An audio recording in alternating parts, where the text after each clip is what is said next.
C'était l'un des trésors qui faisait la renommée du Boulonnais. Le frêne, utilisé comme bois de construction, a déserté les massifs forestiers du littoral, décimés par un champignon.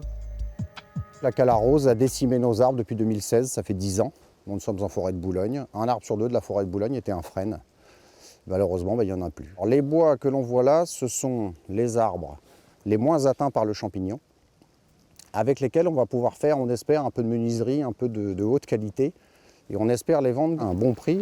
Pour éviter que la situation ne se reproduise avec un autre arbre, l'Office national des forêts a changé de stratégie.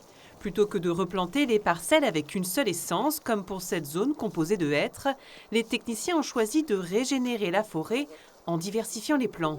Alors vous voyez ici, on a un chêne qui est planté ici, un autre ici. On trouve bien les lignes. Et puis dans cette parcelle, nous avons planté d'autres espèces, des fruitiers forestiers, donc des arbres qui ont une forte valeur pour la production de bois, qui font des arbres de valeur pour l'ébénisterie, la menuiserie, mais qui ont aussi un rôle important au niveau fonctionnement de l'écosystème forestier. Ce sont des arbres qui produisent des fleurs au printemps, donc qui ont un impact fort et qui permettent aux abeilles de pouvoir polliniser, et donc ça permet de pérenniser un peu les insectes forestiers. Une nouvelle approche pour faire face au changement climatique.